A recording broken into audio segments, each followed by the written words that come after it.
Trench Crusade is a miniature war game I've been trying to get into for a while. So instead of picking what faction and going through everything, I'm gonna let the wheel decide.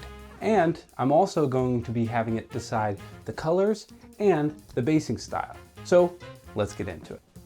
So now we just need to figure out what warband we're getting to paint up. And I'm really hoping to get one of the warbands with some chunky models. I don't really want to paint kind of spindly guys, but we're gonna find out. Here we go. Okay. Okay, black grail warband. That's not bad. I can work with that. It's kind of the opposite of what I just asked for. It's mostly little skinny spindly guys, but they're all about, looks like rot, almost kind of like a Nurgle-like warband. I can get behind that. So I had to get these guys on the build plate. Went on to the Trench Crusade website and got myself the Black Grail STL. And in the last video where I was 3D printing, I got a great comment about how you could take them off of the supports before you clean them.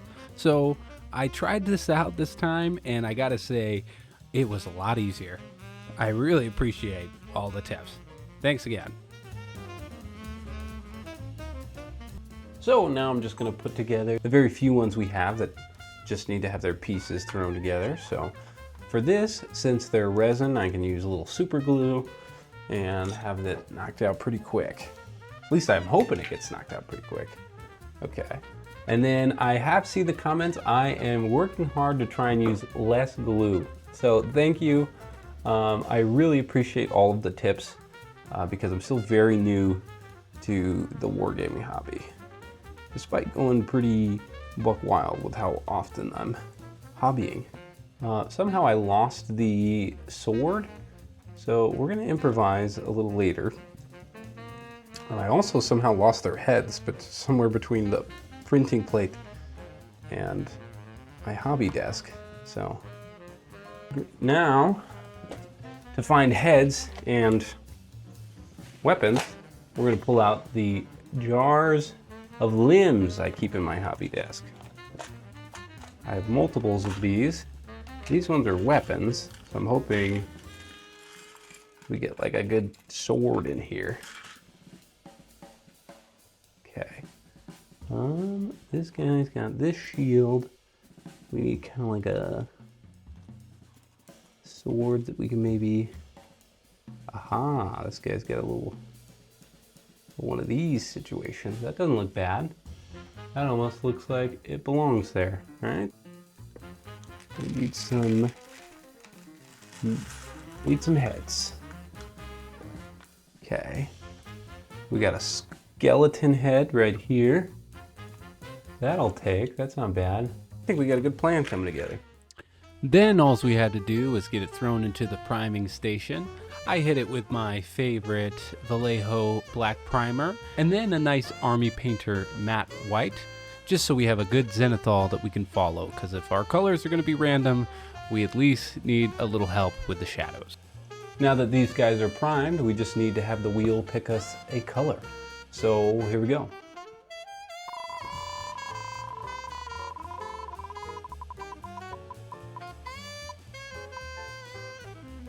Okay, coral.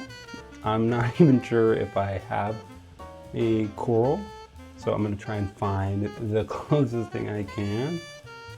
I think that's gonna be Army Painters, and I think that's gonna be violet vermilion, I wanna say. I'm gonna use this as our primary color. We'll lay this down, and then we'll spin the wheel again for our secondary.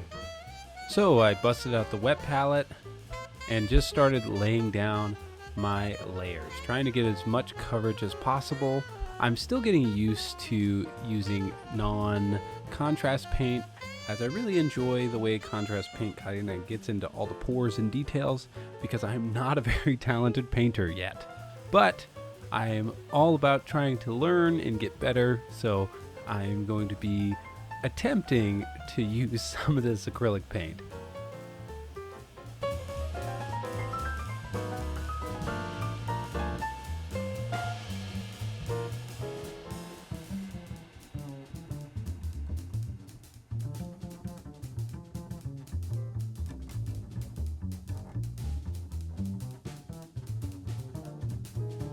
Okay, and I'm actually really liking the flesh color, or I guess coral color, that ended up kind of looking like flesh. Definitely not what I would have picked, and I typically tend to go for more contrast just because I love how easy they are, but I decided to challenge myself and use the regular acrylics. I did a nice 2 thin coats, and I think they're coming together pretty good. So now it's time to spin the wheel again for a secondary color, and let's see what we get.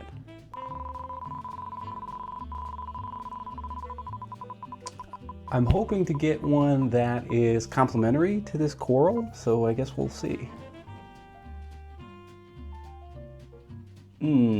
Hot pink. Okay, I mean, I think I only have one hot pink, and it is a contrast, so that's nice. So familiar pink, I think it's called. I think I'm gonna use this for all of the armor. That sounds like a good idea. And then we'll use our third color for the cloth and for our highlight color, and we should be good to go. So we got our secondary. Let's give it a shot. With our hot pink, I decided to go over all of the different armor panels, as I thought the kind of contrast would lay really well into all of the texture we see on the armor, especially on this classic knight looking character we have here. And I was also hoping that if I put enough of this hot pink into the kind of pockets that you would normally have blood effects, that we could make it look dark enough if we applied enough layers that it would kind of read as red. We'll see about that.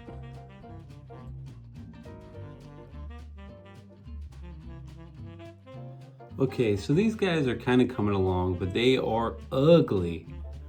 These colors do not go well together at all, but I'm hoping the wheel will help us out with the final color. Let's do it.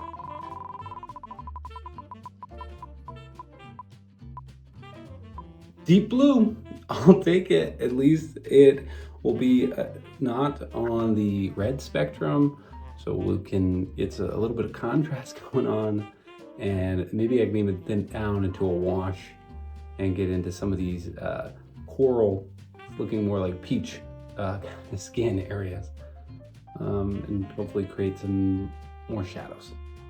So I'm going to be using it for the colors that are left, so all this cloth right here, and then I'm going to use it as a wash.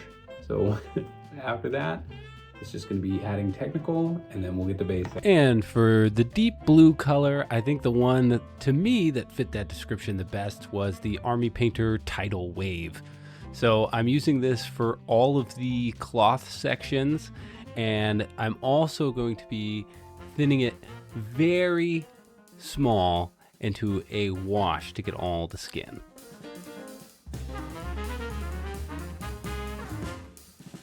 I'm hoping the wash will tie all of the colors together, kind of turning a purplish color once it mixes with the kind of red that's already in kind of some of the pockets, and try to make the whole thing look a bit more cohesive.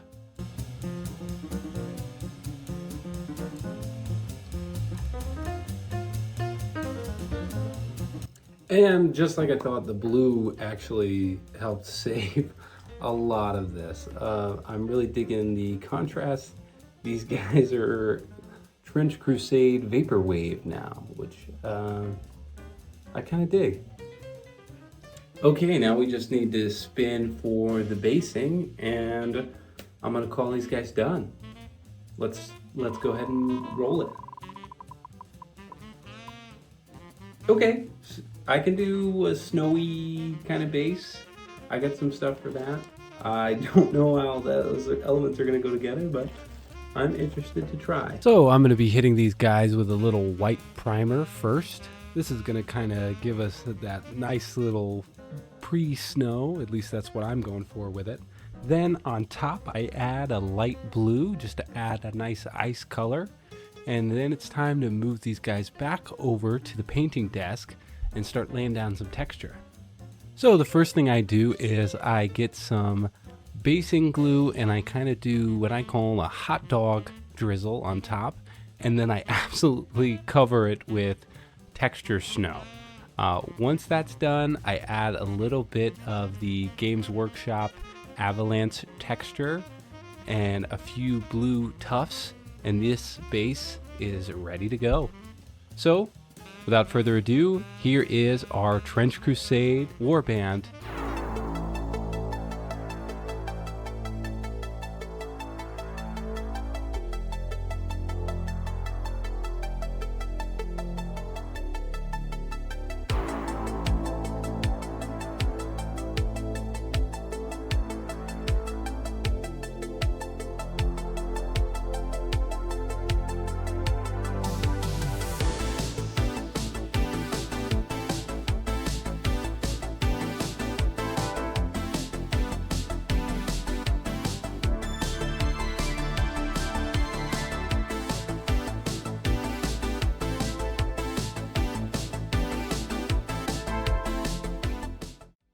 Well, that definitely turned out a lot better than I expected. It wasn't perfect. We got a couple of crazy curveball colors in the beginning, but I really liked the wheel to kind of give me colors I don't think I ever would have used on these models. So if you like this video, definitely leave some comments on some other games you want me to try this kind of randomizer idea with. And if you're into kind of off-the-wall miniature builds and paint schemes, definitely check out my video where I paint up a Keeper of Secrets into a glam wrestler here. Thank you so much for watching. Have a good day. Bye-bye.